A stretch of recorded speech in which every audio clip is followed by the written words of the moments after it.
in there. She was just unbelievable. She really was, Mr. Carrington. Every other word was, I see. I see. I see. I see. And she said, I do hope, right? It's not one of those garish places with flashing lights and everything. Right, with, blaring disco music. Oh, yes. I must say, Mrs. Oliver sounds like quite an experience.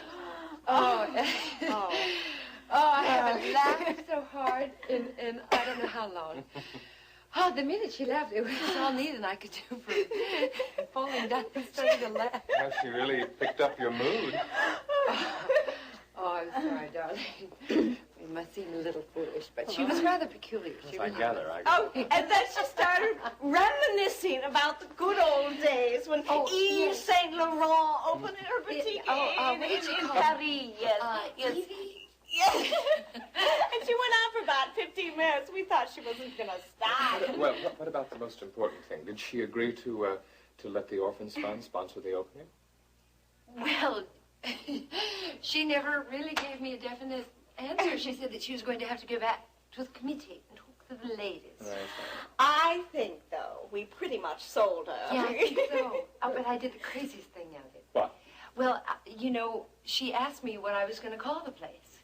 Yeah, you and Nita have talked about that. But we never came up with an idea. Well, what did you tell her? I told her that I thought I was going to call it Page One.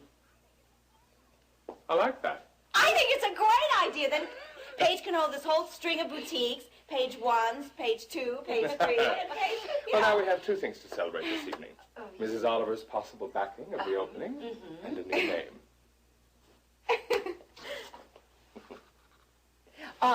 Speaking of celebrating, we better go or we're going to be late because I have to go back to the hotel and change. Right.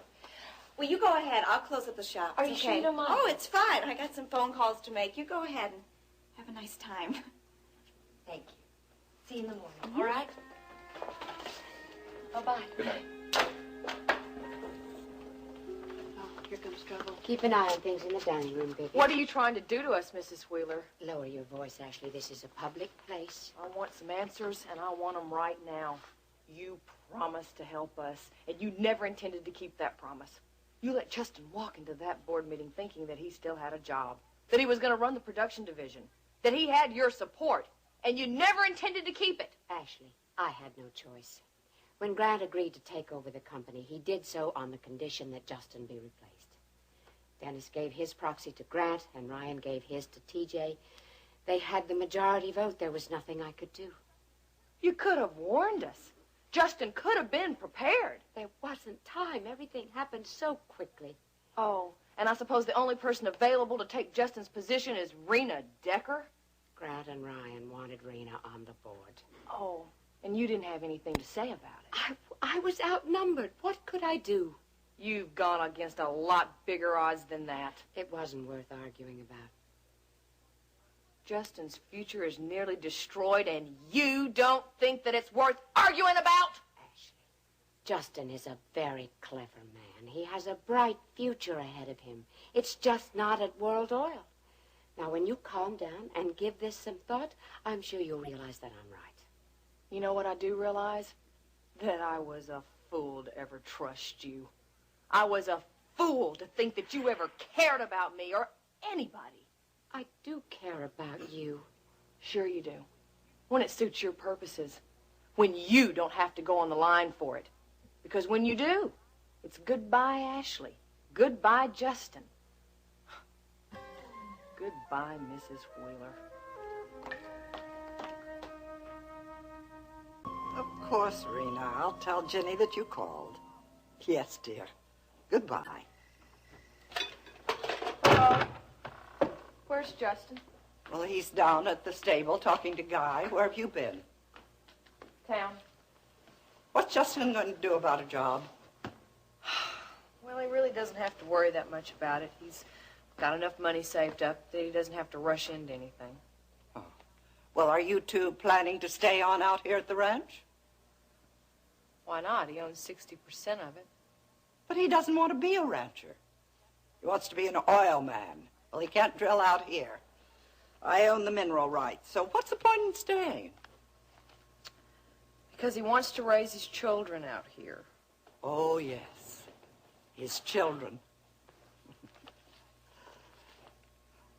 Ashley, I think Justin deserved to lose his job at World Oil. He was dishonest, and he framed Ryan Connor. Oh, please, Mrs. Marshall, I really don't feel like hearing a lecture on Justin right now. Ashley, Justin has had just about all of the disappointment he can stand. If you're not pregnant, and I suspect you're not, you'd better do something about it. There's no point in getting upset, Mrs. Wheeler. I'm upset enough for both of us. Vivian, are you sure you're trying? Yes. I have been watching Dennis very closely. I don't think he's got that cassette with him. It has to be somewhere. I think he's hidden it. He hasn't left the club at any time, has he? No, not since he got here. He's gone into the bar a couple of times, but that was just checking on things with Alfredo. He always comes right back here. We have to be very careful not to make him suspicious. Oh, don't worry. I always have a very good excuse whenever I go in that bar with him. I wonder if he's hidden it here in the dining room. I don't think so. I've tried searching. This is not very easy because Dennis is here. I've tried looking in the bar. Alfredo always asks me if I've lost something. The thing that worries me is what we'll do if Dennis doesn't go for the cassette until the last minute. There's no way we'll be able to make the switch then. Well, let's hope he doesn't do that. Oh, Vivian, this whole thing is such a mess. How could he do this to me, my own son? Why don't you just tell Dennis not to show the film? I don't dare. If I refuse to go along with him at this point, he'll tell everyone that I agreed to help him in return for his vote to oust Ryan from World Oil. You can just deny that. No, I can't. Why not? Because I signed a statement to that effect. Oh, Mrs. Wheeler, how could you have done that? Doesn't matter how. The fact is I did. Oh, brother, you surprised me, Mrs. Wheeler. You told me never to sign anything unless I had... Where is the video cassette I gave you? What is that? To hide the cassette. This way I can keep my eye on it and no one will suspect. Don't let it out of your sight. I won't, I promise. Good. Hey, guys, bring it in here. Put the monitor over there. And put the VCR right back here, all right? What is that thing? That's a video cassette recorder, Vivian. It's for showing my father's documentary. I'll get this out of your way. Mrs. Wheeler, I guess I'll just be in the bar in case you need me for anything.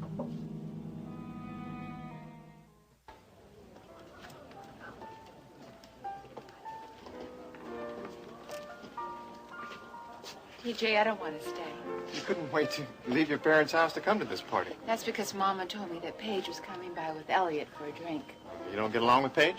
She's a tramp. Rena. Believe me, she is. I don't understand why Elliot has anything to do with her. Come on, let's get out of here. You told Iris that you'd be here. I know, but it was a mistake. I can't do it, TJ. Rena, you can't hide in your parents' house forever. I know. You are on the board of World Oil now. You're head of production. Look, half of your time is going to be spent in social gatherings like this. I'm just not ready yet. Not tonight, anyway. Look, I'll take you home if you really want, but I think you ought to stay and give it a shot. Mrs. Decker, you look beautiful. Oh, thank you, Vivi. This is T.J. Canfield. He works in my daddy's law firm. Well, pleased to meet you. Nice to meet you. What's in that? This is for later. Have you seen Mrs. Wheeler yet? No, we just got here, so She's going to really be